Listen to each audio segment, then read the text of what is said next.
Isang mapagpalang araw mga kapuso, narito ang mga pinakamainit na tagpo sa House of Lies. Pero bago ang lahat, kung bago ka pa lamang sa aking channel, ay huwag kalimutang mag-like, mag-share at mag-subscribe para lagi kang updated sa mga bagong recaps na aking i-upload. Unti-unti nang gumuguho ang katahimikan sa loob ng mansyon matapos kumalat ang katotohanan tungkol kina Paulo at Thea.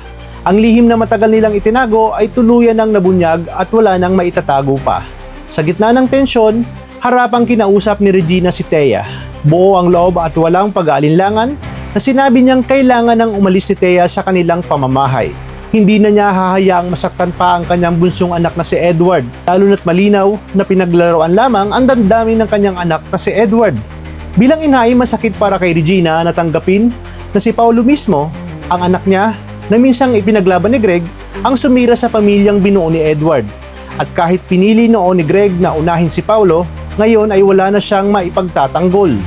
Sa kabila ng lahat, lumuhod si Thea at nakiusap. Humingi siya ng tawad at umaasang may matitira pang awa sa puso ng pamilya Torrecampo. Ngunit sa halip na kapatawaran, isang matinding sampal ang isinagot ni Regina dito kay Thea. Isang sampal na puno ng galit at pagkadismaya.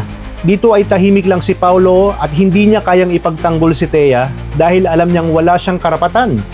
Sa puntong iyon, iisa na lamang ang nasa isip niya, ang hanapin si Marge at ang kanilang anak at subukang ayusin ang wasak ng mundo. Samantala, tuluyan nang wala ng kontrol si Edward. Hindi niya matanggap na matagal na pala siyang niloloko ng kanyang asawa, na ang batang itinuring niyang anak ay hindi pala sa kanya. Ngunit mas masakit ang susunod na revelasyon.